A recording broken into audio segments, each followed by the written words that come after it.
In this situation, I believe that Frank's actions were inappropriate, and this is based on a breakdown in communication, expectations, and responsibility. Frank performs various failures in communication. From a communication perspective, Frank's response lacks clarity, accountability, and respect for the established boundaries of the course. Frank's initial email to Dr. Jones was brief, and it was focused on his own frustration about his grade, rather than addressing the core issue of missing the assignment. Frank's tone in his email could have been perceived as demanding and unprofessional. When Frank says, "You need to let me turn this in late, I can't have a 72," it shows a sense of entitlement rather than a respectful request for assistance. Frank also did not offer constructive feedback to Dr. Jones about the assignment or any issue that he may have faced when submitting it. Instead, he pointed to the basketball practice without offering a deeper explanation, and that was just his excuse. Dr. Jones, on the other hand, acted within her rights from the course policies.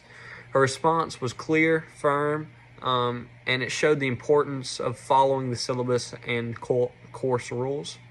Dr. Jones made it clear that she does not accept late work, which was clearly outlined in the syllabus and reinforced throughout the course.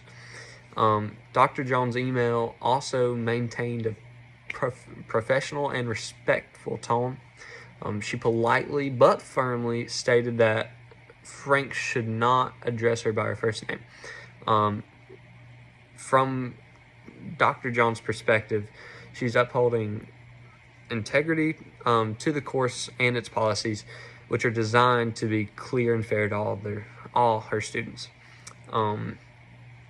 Some potential errors that could be on Dr. Jones' side was that she probably she could have been a little more empathetic towards Frank in her response instead of being so firm and unmovable and unwilling to give constructive feedback.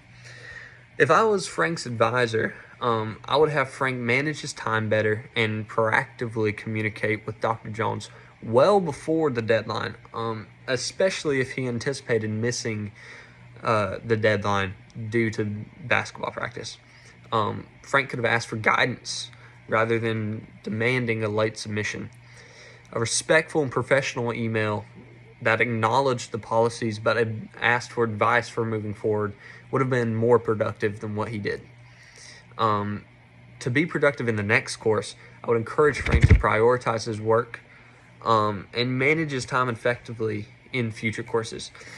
Time management skills would help him meet deadlines, especially despite the extracurricular commitments such as basketball.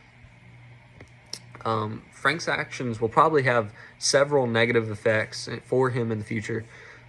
First, his communication with Dr. Jones reflects a lack of professionalism, and it could impact his future interactions with other professors.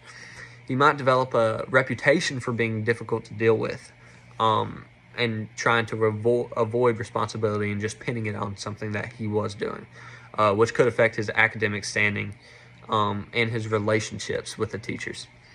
From Dr. Jones' perspective, Frank's behavior probably seemed frustrating and unprofessional.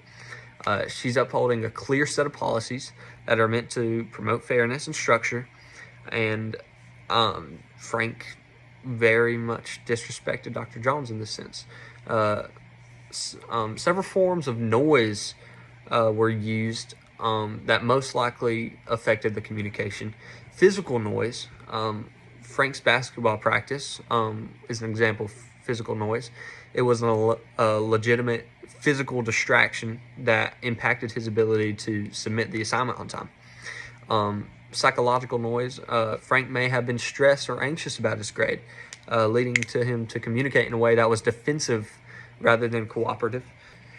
Another type of noise that could have been used to disturb the communication was definition or semantic noise.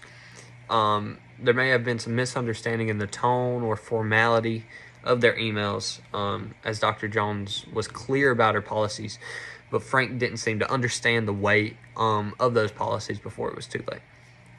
Thank you.